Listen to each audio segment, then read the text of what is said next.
السلام عليكم ورحمة الله وبركاته. ازيكم يا حبايبي، عاملين ايه؟ تعالوا نعمل النهارده عشاء خفيف حلو قوي. اول حاجة عندي هنا طاسة، عندي هنا شوية زيت كده، عندي بصلاية،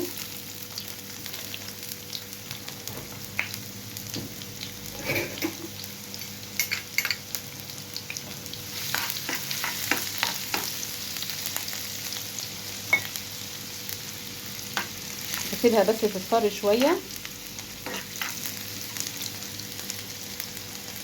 بقى ما البصلة كده اصفرت معايا شوية، حطيت طماطمايه متقطعة مع قرن فلفل كده برضو متقطع.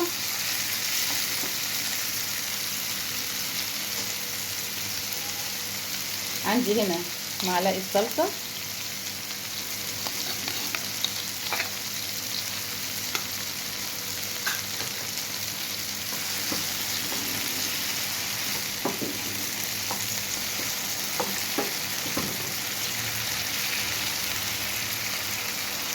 هسيب بقى الطماطمايه كده تتدبل شوية وتنزل المية بتاعتها.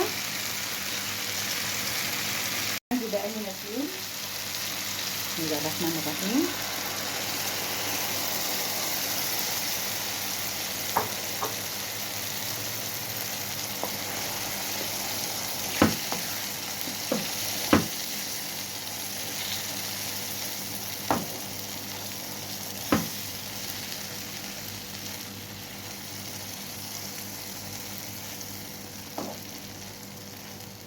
تعالوا بقى يا جماعة نحطه كده في الطاجن ونشوف هنحط ايه عليه برضو في الطاجن.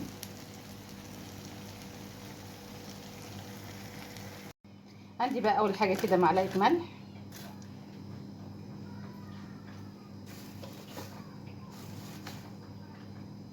معلقة كمون، فلفل اسود، عندي بقى هنا ليمونة،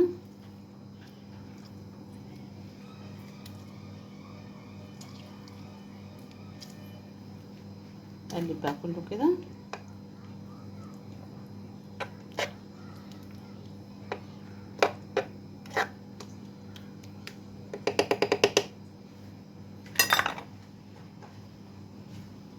عندي بقى هنا بيضتين،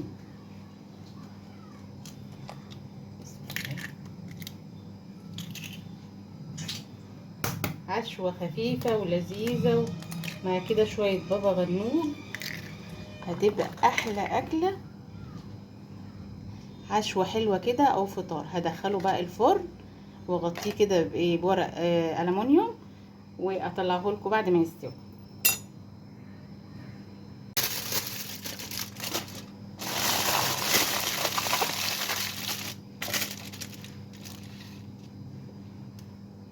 احلى عشاء واحلى فطار، طاجن كده فول بالصلصه بالطماطم بالبيض، وهنا بابا غنوج، عندي هنا كمان خيار وعيش طري. عايزه تجيبي بصل، عايزه بقى تحمري بطاطس.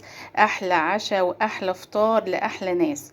اعملي لايك بقى واشتركي في القناه، وبألف هنا، والسلام عليكم ورحمه الله وبركاته.